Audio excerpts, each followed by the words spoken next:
சிலருக்கு சர்ப்ரைஸ் பண்ணுறதுக்கு பிடிக்கும், ஒரு சிலருக்கு யாராச்சும் சர்ப்ரைஸ் பண்ணால் பிடிக்கும்.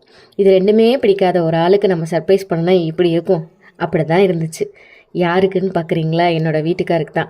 ஏன்னா என்னோடய பிறந்தநாளைக்கு வந்து நான் கேட்டேங்கிறதுக்கோசரம் திருச்செந்தூர் கூட்டிகிட்டு போனார். அவ்வளோ அறக்க பறக்க 1 மணி நேரத்தில் பிளான் பண்ணி கூட்டிகிட்டு போனார்.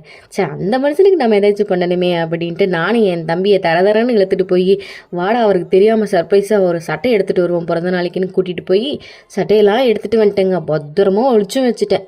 சரி, ஏன்னா நம்மளால முடிஞ்சது அவ்வளோதானே அப்படின்ட்டு. அதையும் அந்த மனுஷன் கரெக்டாக கண்டுபிடிச்சிட்டாரு. ஏன்னா தீபாவளிக்கு அப்புறம் தான் பிறந்தநாள் வந்ததுனால கண்டிப்பாக நீ ட்ரெஸ் எடுத்திருப்ப, அதில் ஒன்று கொடுத்தீங்கன்னா நான் தீபாவளிக்கு போட்டுக்குவேன் அப்படின்னு சொல்லி என்னை நைஸாக ஏமாத்திட்டாருங்க. சரி, அடுத்த சர்ப்ரைஸ் பிளான் பண்ணுவோன்னு சொல்லிட்டு நாளாக நம்மக்கிட்ட ஒரு பைக் கேட்டுட்டு இருக்காரு. ஆனால் நம்மளால் பைக் வாங்கி தர முடியாது. ஆனால் பைக் மாதிரியே இருக்கிற பொம்மை பைக்கை வாங்கி தரலான்னு சொல்லி பிளான் பண்ணால் எப்படி கண்டுபிடிச்சாருனே அதுவும் எனக்கு தெரியலைங்க. சரிம்மா, நீ சர்ப்ரைஸ் பண்ணியா இல்லையா அப்படின்னு நீங்கள் கேட்பீங்க. நான் அதை நெக்ஸ்ட் வீடியோவில் சொல்கிறேன்.